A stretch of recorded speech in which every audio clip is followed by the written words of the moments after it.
નમસ્કાર ગુજરાત. હું આ વિડીયોના માધ્યમથી ગુજરાતને પૂછવા માંગીશ કે શું ગુજરાતની જનતા હજુ વધારે સ્માર્ટ મીટર દ્વારા લૂંટાવા માંગે છે?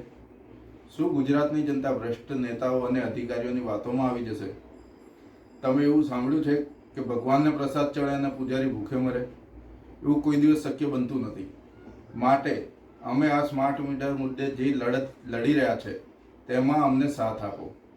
આ નેતાઓ ગીધ જેવા છે જે તમારું બોટી નોચી લેવા માંગે છે.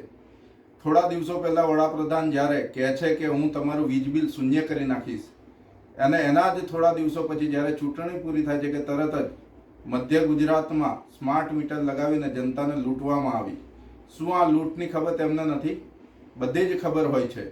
આ તે જ વડાપ્રધાન છે જેમના દ્વારા લાવવામાં આવેલી દરેક યોજનાઓના સમયે દરેક વખતે જનતા રસ્તે રઝળતી થઈ જાય છે. આ ભ્રષ્ટ નેતાઓ પોતાના ફાયદા માટે ગમે ત્યારે પક્ષ બદલી લેતા હોય છે. જનતાની ભાવનાની કોઈ કદર કરતા નથી અને જનતાને બલી ચડાવી દે છે.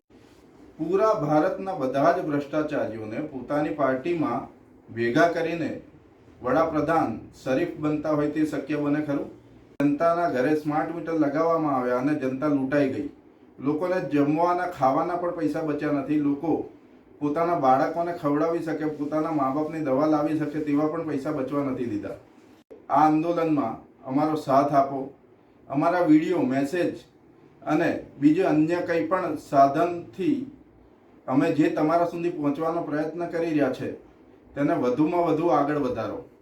લોકોને જાગૃત કરો. અને કહેવા માંગીશ કે આ આંદોલનમાં તમારા મા બાપ, દાદા દાદી કે અન્ય કોઈને પણ સાથ આપો, નહીં તો તમારું ભવિષ્ય અંધકારમય છે. તમારી આવનારી પેઢીમાં આ નેતાઓ કશું નહીં બચવા દે.